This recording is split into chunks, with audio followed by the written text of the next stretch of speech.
Assalamualaikum warahmatullahi wabarakatuh. Innal hamdalillah.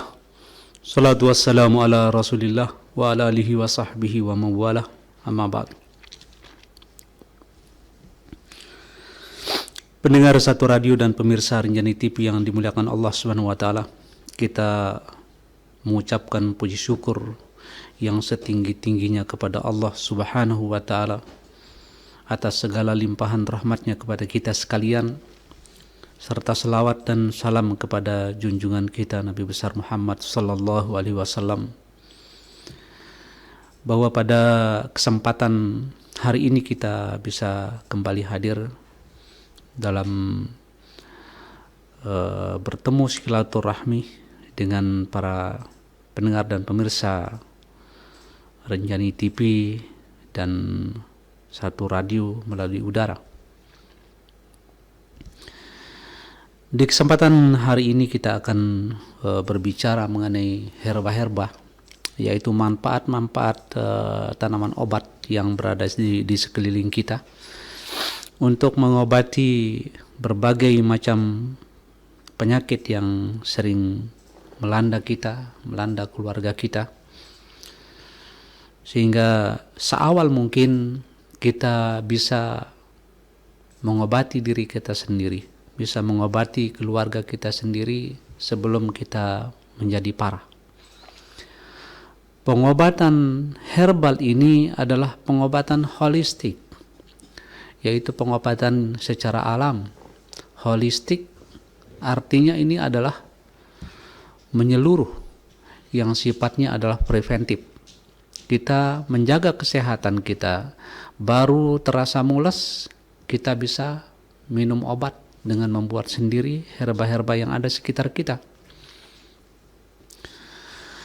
Kemudian apabila kita sudah melakukan pengobatan, kemudian kita belum sehat, maka kita bisa melakukan alternatif yang lain. Karena tanaman-tanaman obat ini atau pengobatan dengan cara tradisional ini luas. Hari ini pemerintah kita sudah begitu banyak membagi pengobatan tradisional ini menjadi 3. Yang pertama namanya empirik, yaitu pengobatan tradisional yang dilakukan secara empirik, secara pengalaman. Pengobatan tradisional ini baru diakui dia, tingkat kemujarabannya itu sekurang-kurangnya mungkin udah 100 tahun, 200 tahun, atau 300 tahun, 3 generasi yang mempergunakan obat ini secara sah dan terbukti. Secara empirik ini baru mendapatkan pengakuan. Kemudian dia diakui oleh masyarakat secara luas bahwa kita memanfaatkan herba A untuk penyakit B, maka hasilnya adalah sembuh. Ini sudah banyak dilakukan. Nah, apabila itu dilakukan berulang-ulang oleh suatu generasi, turun kepada generasi berikutnya, turun lagi kepada generasi berikutnya, sehingga ini menjadi suatu semacam ilmu yang tersirat, meskipun tidak tersurat, tidak ditulis, tetapi karena sudah dilakukan oleh masyarakat, sudah diilmukan oleh masyarakat dan dimanfaatkan oleh masyarakat, maka ini disebut dengan pengobatan secara empirik. Kemudian di dalam undang-undang itu juga disebutkan bahwa pengobatan tradisional itu ada yang sifatnya komplementer. Yang komplementer ini itu biasanya pelakunya, itu pengobatnya itu pendidikannya formal. Jadi apakah dia sekolahnya sekolah khusus mengenai herbal, atau dokter yang menekuni herbal, kemudian dilakukan secara komplementer. Jika memungkinkan bisa diobati dengan kimia, bisa juga diobati dengan pengobatan tradisional komplementer. Dan ini sekarang di dunia sedang marak di Jerman. Seorang dokter bisa meresepkan herbal, tetapi sekolahnya memang sudah terbentuk itu secara formal. Kemudian yang ketiga adalah pengobatan secara integrasi. Terintegrasi, dia merupakan suatu kesatuan yang utuh. Nah, inilah nanti akan dikembangkan oleh pemerintah mulai dari puskesmas sampai dengan di rumah sakit. Nah, saat ini beberapa rumah sakit, beberapa puskesmas kayak di Mataram itu udah mulai dilakukan. Kemudian rumah sakit di Surabaya sudah mulai dilakukan. Tinggal mendidik tenaga-tenaganya ini untuk menjadi praktisi, untuk menjadi pengobat. Demikian nanti akan dikembangkan ke depan oleh pemerintah sesuai dengan perkembangan teknologi pengobatan tradisional yang menurut Departemen Kesehatan pada saat ini 62% rakyat Indonesia sudah mempergunakan herbal dalam pengobatan. Jadi semakin berkurang orang yang mempergunakan obat kimia, dan ini memang adalah salah satu tujuan ya daripada pemerintah untuk mengurangi impor-impor, karena semua yang diimpor itu mahal. Bagaimana memanfaatkan sumber daya alam kita ini bisa dilakukan sendiri supaya menjadi tuan di negerinya sendiri, tidak terlalu banyak utang, maka potensi-potensi seperti ini harus digali. Nah, kemudian di dalamnya itu masih ada semacam pertentangan di dalam pengobatan tradisional. Jadi ada yang mempergunakan ramuan, ada yang mempergunakan pijat, kemudian ada yang mempergunakan akupunktur, ada reiki, kemudian ada semadi, kemudian ada macam-macam namanya. Yang masing-masing itu akan kembali dia nanti kepada keyakinan. Jadi kita sebagai seorang muslim nantinya, setelah pengobatan tradisional ini dikembangkan oleh pemerintah, berada di rumah sakit dan lain sebagainya itu, maka kita perlu menyikapi, karena larinya kepada akidah. Jadi nanti ada pengobatan yang sifatnya hanya berbentuk yoga. Ya, sebetulnya dari mana yoga? Ya, kita lihat apabila ini mengandung kesirikan, kemudian akan merusak tauhid, maka kita hindari. Di situ perlu ada penjelasan-penjelasan yang didakwahkan oleh para dai kaum muslimin, sehingga umat Islam ini bisa memilih cara berobat secara tradisional itu yang tidak merusak akidah mereka. Sekedar pengantar dari kami ke depan kita, supaya apa yang kita rintis dari awal dulu sampai dengan saat ini, alhamdulillah Allah sudah memberikan suatu titik terang bahwa pengobatan tradisional ini lama-kelamaan diterima oleh masyarakat dunia, dan tidak terkecuali masyarakat Indonesia yang begitu tiap hari berbondong-bondong untuk melakukan pengobatan secara tradisional. Dan ternyata dari data statistik yang dikumpulkan oleh Kemenkes, sampai dengan hari ini 62% rakyat Indonesia melakukan pengobatan secara tradisional. Pada hari ini kita akan berbicara dengan judul manfaat biji salak, ya, manfaat biji salak untuk mengobati diare.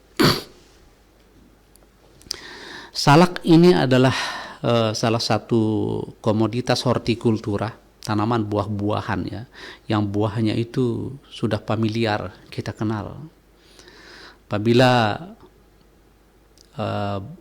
buahnya kita sukai, jadi halal, maka bijinya itu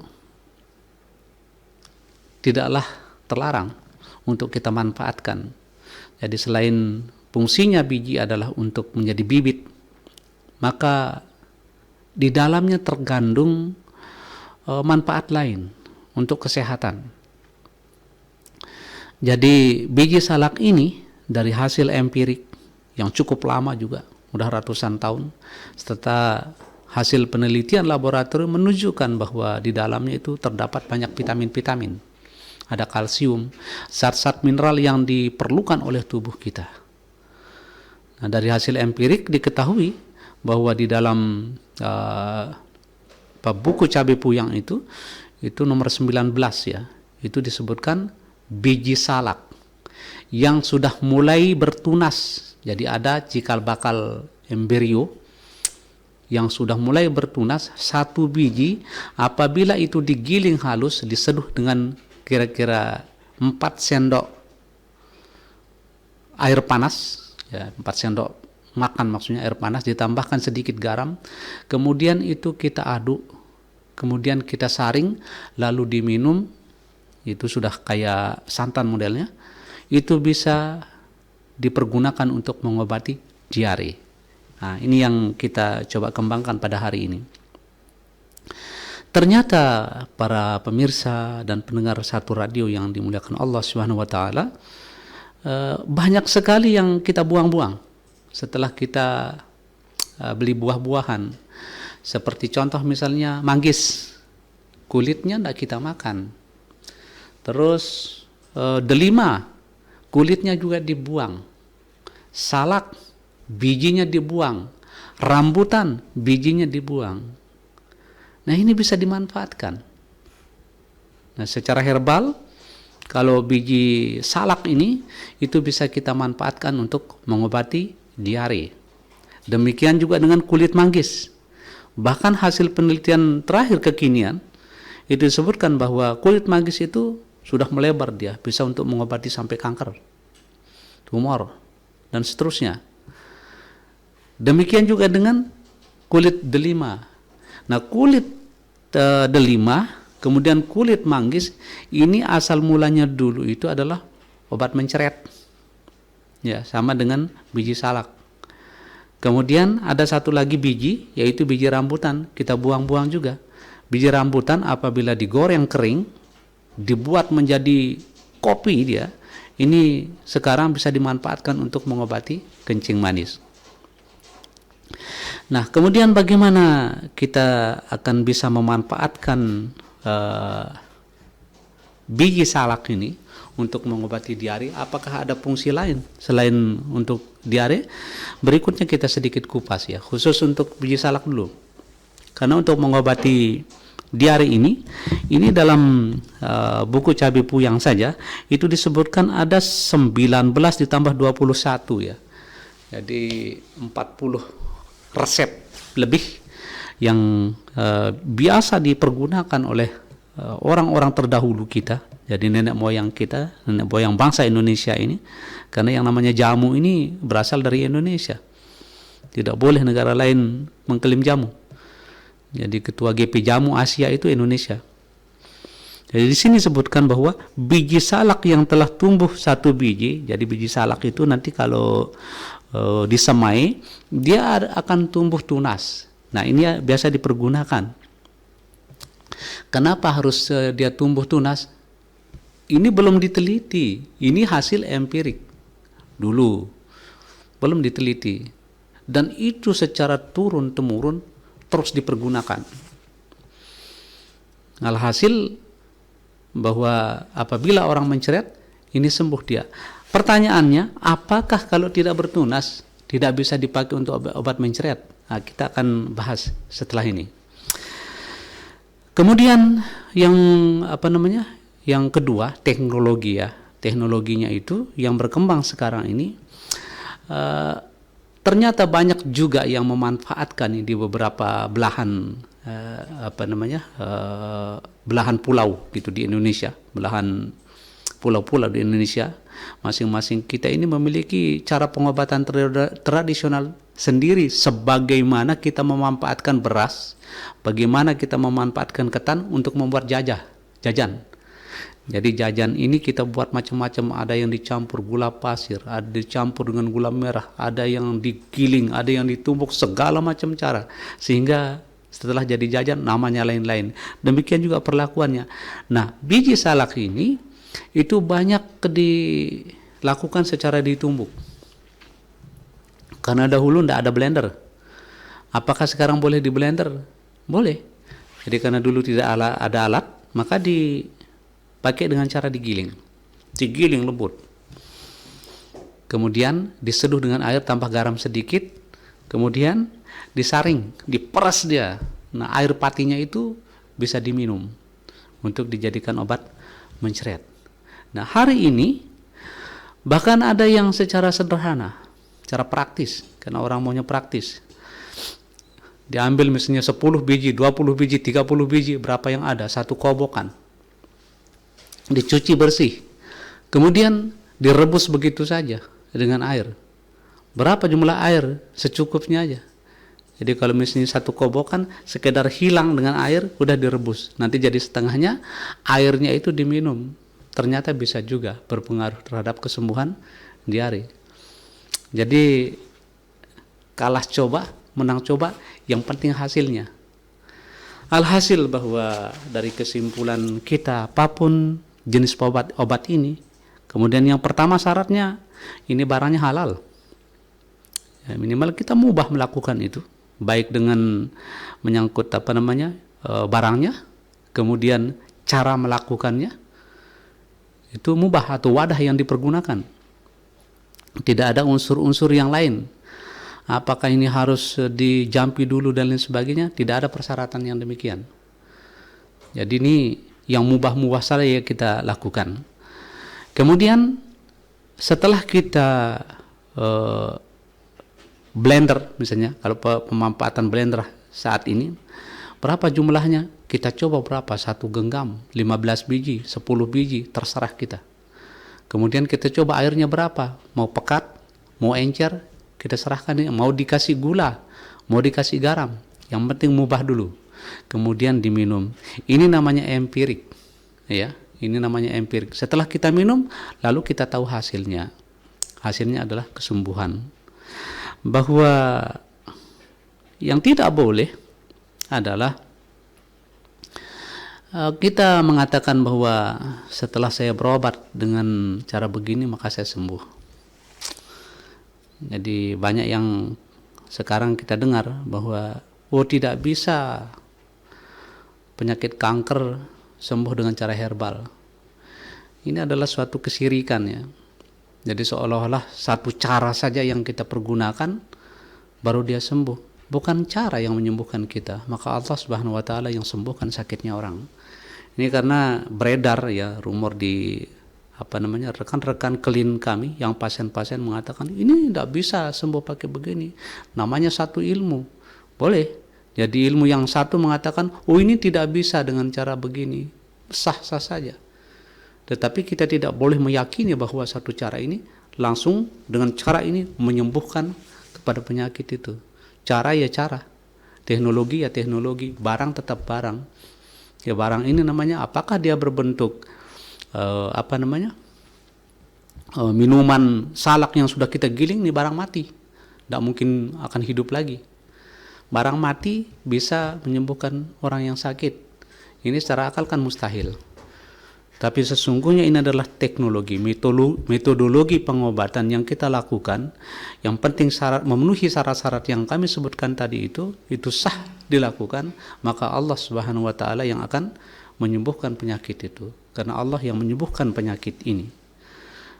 Jadi para dai kita, ustadz kita mengatakan bahwa sakit itu sebetulnya adalah kemuliaan. Jadi orang diberikan sakit, kemuliaan. Karena dengan sakitnya dosanya akan dikurangi. Apabila orang itu tidak memiliki dosa, katakan Nabi, kena sakit, maka dia akan meningkatkan kemuliaannya, meningkatkan derajatnya dengan sakit itu. Maka dai kita mengatakan, hadis kita menjelaskan kepada kita bahwa sungguhnya sakit ini adalah suatu kemuliaan dari Allah Subhanahu wa taala. Justru itu kita terima dengan lapang dada, kita berobat dengan obat yang mubah, dengan obat yang halal, maka Allah Subhanahu wa taala akan menyembuhkannya. Kemudian yang berikutnya tentang penyakit diare ini, tentang penyakit mencret ini, ya, itu disebutkan di dalam beberapa literatur itu banyak cara. Tadi dari buah-buahan yang kita buang, itu pertama tadi sudah kita bahas mengenai manfaat biji salak. Apakah kita mau giling? Apakah kita langsung mau rebus? Silahkan. Nanti kita yang akan menilai yang paling cocok kita yang mana. Karena masing-masing tubuh orang itu memiliki kadar tertentu. Ada yang lebih cocok dia, artinya cepat dia bereaksi dalam tubuhnya itu dengan cara digiling. Ada yang cepat bereaksi dalam tubuhnya itu artinya dia cepat merasakan perubahan ke arah kesembuhan, perbaikan di dalam tubuhnya itu apabila dia cukup direbus begitu saja. Karena kalau dia terlalu pekat akan kambuh mahnya misalnya, maka tidak perlu kita giling. Maka cukup kita rebus begitu saja, kemudian airnya kita minum. Ternyata tidak bisa. Alternatifnya apa? Kulit manggis. Kulit manggis kita pergunakan juga. Kemudian kulitnya itu misalnya kita bersihkan, kemudian kita blender juga, kemudian kita rebus, atau tidak mau di blender, direbus begitu saja. Mana yang lebih cocok? Airnya kita minum saja secukupnya. Jadi misalnya kalau kita mau coba-coba, seharusnya kita akan minum 1 gelas. Khawatir, cukup setengah gelas, 1 cangkir. Sekali, 2 kali kita coba, tidak terjadi apa-apa terhadap tubuh kita, bisa kita lakukan 1 gelas. Meskipun itu dilakukan 1 jam. Memang kalau orang yang mencret ini, dia kadang-kadang per jam atau per 15 menit, supaya cairan tubuh kita kan keluar terus. Maka gula tambah garam biasa diberikan, itu tiap 10 menit, 15 menit terus diisikan terus. Sama halnya dengan kulit delima. Jadi ada kulit delima, kemudian ada kulit manggis, kemudian ada biji salak. Ini hal-hal yang biasa kita buang. Kemudian ini kita bisa manfaatkan untuk penyakit mencret. Alternatif yang lain untuk mencret ini banyak sekali. Jadi misalnya kalau orang yang sering membakar kayu, jadi kayu jati ya. Jadi kayu jati itu, ada jati alam, ada jati Belanda. Kalau kayunya itu dibakar, maka akan terbentuk arang. Arangnya ini disebut dengan norit. Kalau yang dijual di pasar itu kan, ada yang berbentuk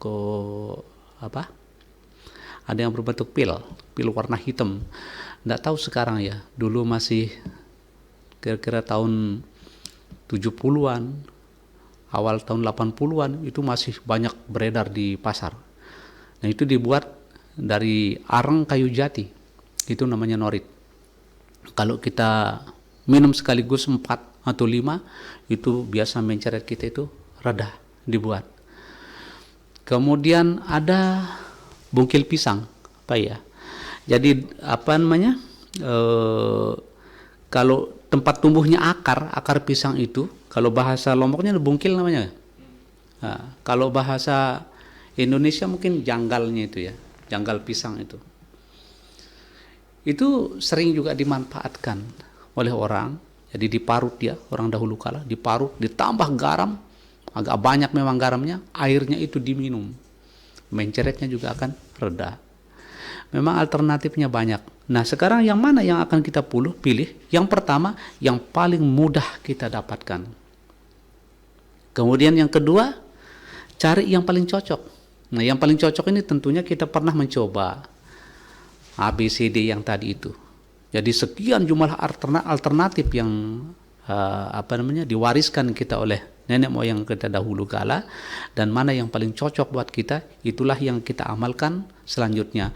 Belum tentu misalnya orang tua cocok pada herba A, kemudian anaknya juga demikian. Kadang-kadang orang tua cocok yang manggis, anaknya cocok yang delima. Ini sangat tergantung kepada kondisi tubuh masing-masing. Kemudian pada dosis-dosis pembuatan obat herba tentang diare ini itu bervariasi dengan campuran. Apakah misalnya karena delima adalah obat diare, kemudian biji salak obat diare, kemudian ada kulit manggis obat diare, apakah yang 3 ini bisa kita satukan? Bisa. Seperti tadi, kalau misalnya kita satukan, kita nyobanya dulu dari yang sedikit. dari yang sedikit saja. Kemudian baru kita, kalau tidak terjadi apa-apa, misalnya tidak mules perutnya atau tidak kambuh yang lain, karena kadang-kadang kita ada selain penyakit diare, ada penyakit pendahuluan yang lain. Misalnya ada penyakit yang lain, gatal-gatal, ada penyakit perdarahan. Nah, kalau itu tidak menjadikan efek samping, menimbulkan perdarahan, menimbulkan gatal-gatal, maka boleh kita tambahkan dari 1 cangkir menjadi 1 gelas, dan seterusnya. Kalau misalnya dia biasanya 3 kali sehari, bisa kita minum tiap jam. Bagaimana caranya supaya diare kita ini cepat baik dan sembuh. Demikian yang coba kami paparkan pada kesempatan hari ini, mudah-mudahan dapat dimengerti dan ini menjadi manfaat buat kita semua untuk kita bisa melakukan pengobatan secara mandiri di tempat kita masing-masing. Sallallahu ala nabiyyi Muhammad walhamdulillahi rabbil alamin.